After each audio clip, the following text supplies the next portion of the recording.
Hola, ¿qué tal, amantes del caos? Bienvenidos a un episodio especial de Vicasi Podcast. Halloween, Samhain, Día de los Difuntos, no importa cómo lo llames, alrededor del mundo, las tradiciones honran estas fechas como el momento en el que los límites entre el mundo de los vivos y el más allá se disuelven, tanto como para recordar a los que se fueron, como para que ellos y otros entes que habitan del otro lado nos visiten. Así que, ¿por qué no honrar estas fechas con la antigua tradición de apagar las luces, prender una vela y dejarse llevar por nuestra imaginación, mientras escuchamos relatos sobre maldiciones ancestrales, espíritus vengativos o criaturas que pertenecen al reino de las pesadillas? Prometo que estas historias les mantendrán al borde de sus asientos, cuestionando si lo que escucharon es más que mera ficción. Así que apaguen las luces, cierren los ojos si lo desean y prepárense para los episodios especiales del Casi Podcast de octubre, en los que escucharán mis cuentos de terror. Como siempre, bienvenidos y disfruten el viaje.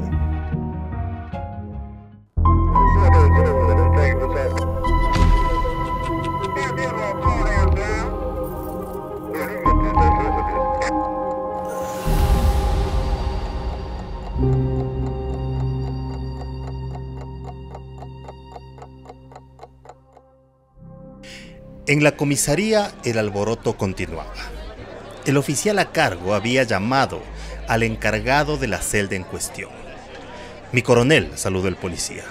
«Déjese de pendejadas y dígame qué es lo que pasó», le dijo su superior. «Mi coronel, con la novedad de que trajimos a la señora a eso de las 5 de la tarde, los vecinos se habían reunido frente a su casa con palos y amenazaban con entrar a hacer justicia por sus manos. Ella se empezó a sentir mal. Le dijimos que le trasladábamos a un hospital, pero supo negarse. Aunque se quejaba, insistía en que la llevemos a su casa, pero con la gente afuera no se podía».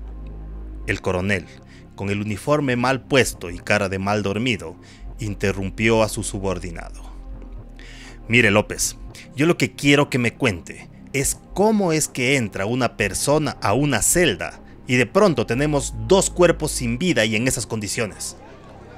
Afuera de la comisaría, el fragor de la gente se volvía más fuerte por momentos, como si las pocas personas que quedaban a esa hora rodeando el edificio olieran que algo estaba pasando adentro.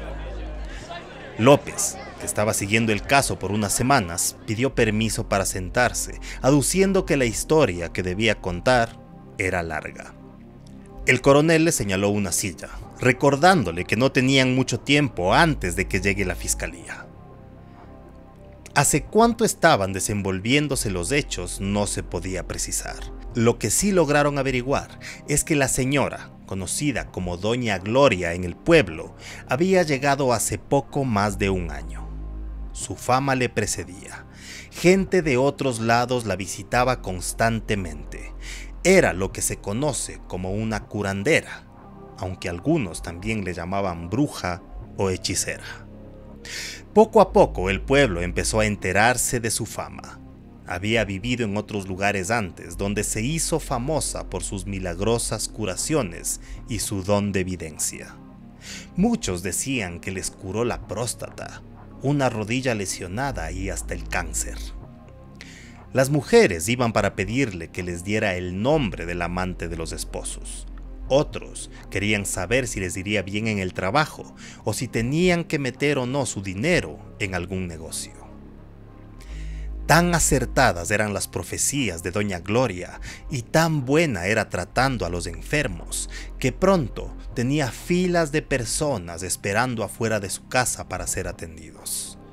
Era entonces cuando, ya sea por el agobio que sentía o porque, como dijo muchas veces, tenía que cambiar de aires, tomaba las cosas de su altar y junto con su esposo Tomás emprendía viaje y se cambiaba de pueblo.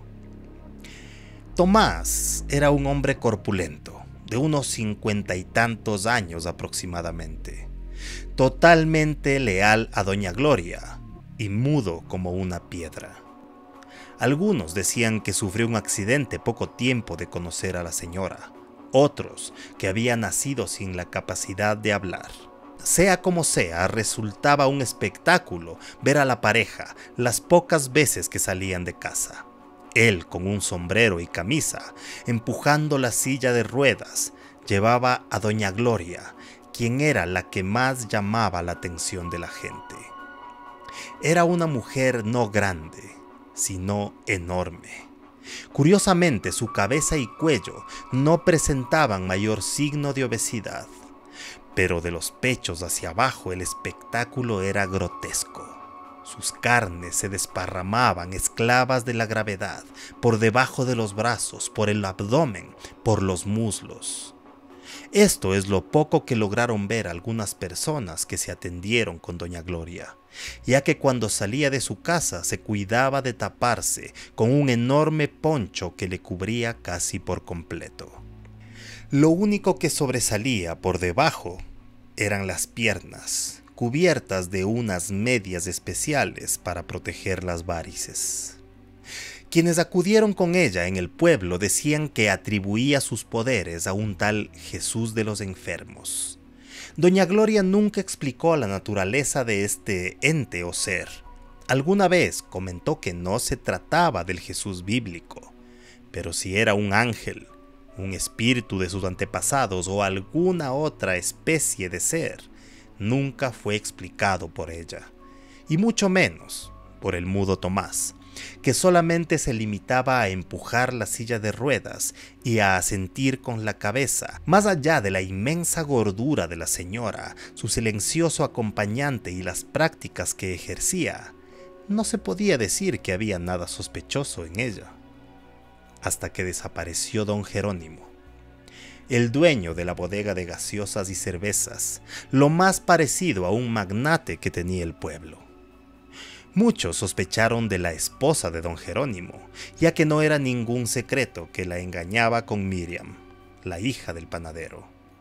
Aquí fue cuando el policía López tuvo que intervenir por primera vez para investigar. A nadie le sorprendió que no lleguen a ninguna conclusión. Nunca se encontró a don Jerónimo y tampoco su cuerpo. La viuda de don Jerónimo procedió a vender la bodega y salir del pueblo, lo cual, en lugar de apaciguar los rumores, simplemente los incrementó. Y fue solo 3 meses después que la misma hija del panadero, Miriam, sufrió la misma suerte. Se esfumó, comentaban las señoras en la iglesia. El pueblo se empezaba a inquietar y la policía tuvo que intervenir nuevamente, con los mismos nulos resultados. Se contactó a la viuda de don Jerónimo, pero poco se pudo hacer ya que no se tenía prueba alguna de su implicación. De hecho, ella ni siquiera estaba en el pueblo cuando la desaparición de Miriam sucedió. Solo 3 meses después de esto, la esquina de la iglesia amanecía vacía. Era la esquina de Cecítar, que se dedicaba a pedir dinero a los feligreses mientras mostraba sus piernas deformadas por la polio. Obviamente nadie reparó demasiado en el hecho. Los pocos a los que llamó la atención prefirieron pensar que Cecítar se había ido del pueblo o que algún familiar lo había encontrado. Pero el policía López, aplicando toda su capacidad deductiva, se repetía 3 meses. Qué raro, cada 3 meses. No servía de nada, pero sabía que algo raro pasaba. Esto se confirmó justo 3 meses después de que el vagabundo se ausente. Sucedió entonces la desgracia. Era Semana Santa y todo el pueblo se preparaba para la procesión de todos los años. Doña Gloria no había salido de su casa en mucho tiempo, pero eso sí, la fila de enfermos e interesados en sus servicios ya daba vuelta a la manzana. Curiosamente, esa semana dijo que no iba a atender. Algunas viejas empezaban a quejarse con el párroco de la curandera, quien a su vez se quejó con la policía, quienes dijeron que ellos no podían hacer nada si no se estaba cometiendo crimen alguno. El cura se fue pensando que ni siquiera cuando se cometían crímenes eran capaces de hacer algo. La noche del miércoles, varios testigos dijeron haber visto a Tomás, el mudo, caminando por el pueblo. Como nunca, estaba solo, y según los que le vieron estaba desesperado, como buscando algo o a alguien. No fue sino hasta las 5 de la mañana del jueves cuando el pueblo se puso en alerta. Un disparo resonó, despertando a los vecinos de la casa del señor Guzmán. Ellos salieron enseguida a preguntar qué pasó. La policía, por otro lado, llegó 1 hora más tarde a enterarse de que alguien se había metido a la casa y había sido encontrado en el cuarto de los hijos de la familia, justo cuando quería poner un pañuelo con cloroformo sobre la nariz del hijo mayor de 16 años. El papá había escuchado algo, pero fue la señora quien se levantó a ver y tuvo el acierto de llevar un viejo revólver que perteneció a su tío abuelo, general del ejército. La bala no había dado en el blanco. Mejor, señora, podía irse presa por asesinato, dijo desatinadamente el compañero de López, sintiendo enseguida las pesadas miradas de los vecinos que les recriminaban su falta de acción. El caso es que el pañuelo con el cloroformo fue encontrado en el suelo de la habitación, justo debajo de la ventana que el criminal aprovechó para lanzarse hacia la calle. Al lado había 2 gotas de sangre que sin duda pertenecían a la persona. La policía, con todos estos detalles, procedió a dar la orden de dar 2 vueltas con la patrulla a todo el pueblo. Pero el señor Guzmán no se quedó tranquilo con esto. Mientras los policías salían en la patrulla, él juntó a algunos vecinos con los que simplemente empezaron a seguir el rastro de gotas de sangre, el cual, al cabo de menos de 1 hora, los dirigió directamente hacia la casa de doña Gloria. Ahí fue que se desató el desorden. Cuando los policías estaban dando la segunda vuelta y esperaban volver a la oficina a sentarse cómodamente en sus escritorios, se toparon con los vecinos que les explicaron lo sucedido. Ya vamos a verificar lo que comentan. Vayan a su domicilio, por favor, dijo el compañero de López. Entre murmullos de ira y descontento, el señor Guzmán y los demás vecinos se fueron a sus casas. Los policías se dirigieron a casa de doña Gloria. Golpearon varias veces la puerta sin recibir respuesta alguna. Eso ya les pareció extraño. Revisaron alrededor y efectivamente en el patio trasero encontraron rastros de sangre. Estaban a punto de golpear la puerta posterior de la casa cuando al mismo tiempo ambos sintieron unas súbitas náuseas. La cabeza les estallaba y no soportaban los rayos del sol. Tuvieron que volver a la patrulla y salir hacia la casa del doctor, que les dio un agua de canela con mucha azúcar, explicándoles que se les había bajado la presión. A eso del mediodía, ambos policías ya se sentían mejor. Tanto así que López nuevamente se puso a meditar sobre el caso. Era como si una nube se fuera disipando en su pensamiento. 3 meses. Qué raro, 3 meses. Cada 3 meses. Este mes toca de nuevo, se dijo a sí mismo, seguro de que alguna conclusión le esperaba en la esquina de este pensamiento que repetía como un mantra. Serían las 3 de la tarde cuando, luego de almorzar en el Pollo Volador, los 2 policías decidieron volver a la casa de doña Gloria para investigar lo sucedido. ¿Cómo que a las 3 de la tarde?, increpó con un grito el coronel cuando llegó a esta parte de la historia. Así es, mi coronel, no sabemos qué nos pasó, estábamos como borrachos. Luego de comer algo nos dimos cuenta que habíamos dejado ahí el proceso de investigación y entonces nos dispusimos a continuar con la pesquisa, se excusó López nerviosamente. Serán cojudos. ¿Y entonces qué pasó? Lo que pasó luego se escapó completamente del control de ambos policías. Cuando se acercaban de nuevo a la casa de doña Gloria, vieron que la multitud se había organizado y estaba caminando hacia allá con palos y armas. Apretaron el acelerador para llegar antes que ellos y lo consiguieron. Decidieron ir por la parte de atrás de la casa para que la muchedumbre no les viera. López dijo que se bajó de la patrulla mientras por algún instinto de protección se santiguaba. Al llegar a la puerta, golpearon, nuevamente sin respuesta. Escuchando a la gente que se acercaba y previendo que arremeterían con violencia contra quien encuentren, decidieron romper la puerta de una patada para averiguar qué pasaba. López no se arrepentía de esta decisión, pero sí hubiera preferido no ver lo que vio dentro de la pequeña casa. Doña Gloria mostraba su monstruosa gordura por debajo de un camisón. Las venas que le recorrían la piel pálida se alumbraban por un grupo de velas dispuestas en el altar que suponen se utilizaba para sus trabajos. El mudo Tomás estaba echado en una cama, con la pierna vendada y una vía intravenosa conectada a su brazo. Él entreabrió los ojos al darse cuenta que alguien entró a la casa, pero su debilidad no le permitió levantarse. El otro lado de la vía intravenosa llevaba la sangre del hombre hacia la boca de Doña Gloria, quien chupaba ávidamente el líquido rojo. Chupaba y tragaba la sangre como si estuviera muriéndose de sed, explicó López a su superior. ¿Está hablando en serio, López?, preguntó el incrédulo coronel. Sí, mi coronel, la señora estaba como en trance, con los ojos blancos, chupando la sangre de la vía, y su esposo estaba trémulo, blanco, y en la esquina, al lado del altar ese. López dudó un momento antes de continuar. ¿Qué, López, qué?, le ordenó continuar el coronel. Estaba el cuerpo del Cecítar, chupado, seco, como momificado, con los ojos hundidos y abiertos. Estaba amarrado, con la piel verdosa, y en el brazo desnudo se veía una marca de aguja justo sobre la vena. Con mi compañero oímos que la gente daba la vuelta a la esquina, así que decidimos meter a la señora en la patrulla para traerle.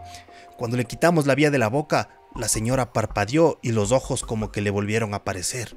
Nos vio, pero seguía como ida.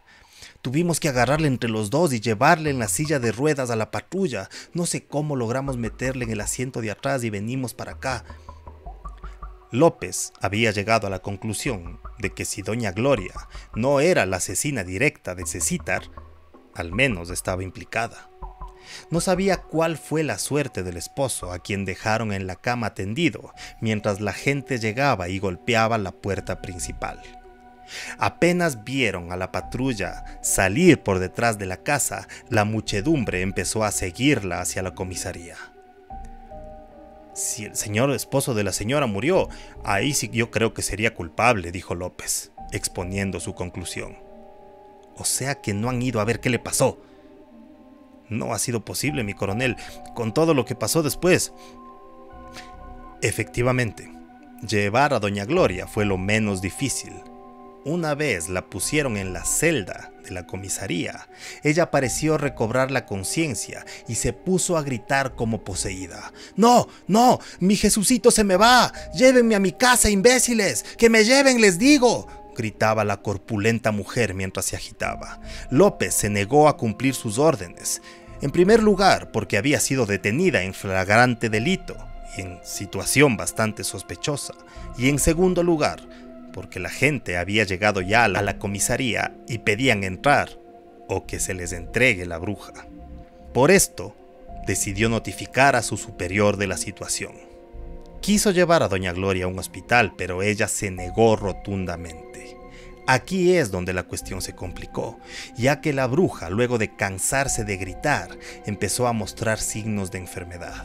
Le sudaba todo el cuerpo, temblaba y balbuceaba como si tuviera una fiebre altísima. La bata que traía puesta empezó a empaparse, transparentándose y mostrando un abdomen de proporciones descomunales, decorado por unas asquerosas estrías muy antiguas que se cruzaban con las venas de la piel distendida. A los lados del mismo se desparramaban los increíblemente enormes pechos de la señora. López trajo una cobija y cuando tapó el enorme cuerpo, Doña Gloria dijo con un hilo de voz: «Hijito, ve, yo te puedo dar todo, riquezas, mujeres, te puedo hacer general, ayúdame». «¿De qué habla, señora?», preguntó López. «Yo soy bruja, yo vengo de familia de brujas, pero a mí me maldijeron antes de nacer y no tenía el don. Me tocó hacer pacto con el demonio, pero el demonio cumple, hijito, yo soy poderosa. Ayúdame a llegar a la casa y yo te doy lo que quieras, ve, pero apúrate». Los ojos asustados de López miraron a Doña Gloria, quien desfiguró su cara por un dolor repentino. «Apúrate, pendejo, que no hay tiempo. Mira, toca», le dijo agarrando su mano y poniéndola en el enorme abdomen. «Y no me va a creer», dijo López al coronel. «¿Qué?». «Adentro algo se movía, mi coronel, le juro». La bruja respiraba agitadamente y de nuevo volvía a retorcerse del dolor. Aquí tengo a mi Jesucito», dijo agarrándose el colosal vientre. «El diablo me pidió su alma, dijo que apenas nazca se lo lleva. Pero ya me había dado la magia y yo ya tenía el conocimiento, así que le hice trampa. No le dejé nacer. Mi Jesucito está aquí conmigo, no se va a ir con el diablo». Un espasmo de dolor hizo fruncir el rostro a la hechicera. «Mi Jesucito necesita alimento, ya no aguanta más, necesita su sangre, lléveme a mi casa, mi hijo, le doy lo que usted quiera, o córtese, deme sangre para mi Jesucito», gritó la señora, adolorida y desesperada, mientras gotas de sudor le recorrían la frente. López había retrocedido instintivamente a una esquina de la celda, mirando a este enorme cuerpo jadear cada vez más fuerte. «Y entonces reventó, mi coronel», concluyó nervioso. «¿Cómo que reventó?», dijo el coronel al borde de la furia. «Reventó, la barriga reventó y se regó todo ese líquido en el suelo y cayó esa cosa». «¿El segundo cuerpo?», preguntó. «Así es, mi coronel». El coronel, que para acudir al llamado de estos policías había tenido que salir de su cama donde se disponía a descansar, cruzar todo el pueblo y calmar a la gente con un disparo al cielo, se hartó de no entender nada. Se levantó impetuosamente dirigiéndose hacia la celda en cuestión. «Vamos a ver, ¿de qué pendejada me estás hablando?», dijo mientras cruzaba el recinto.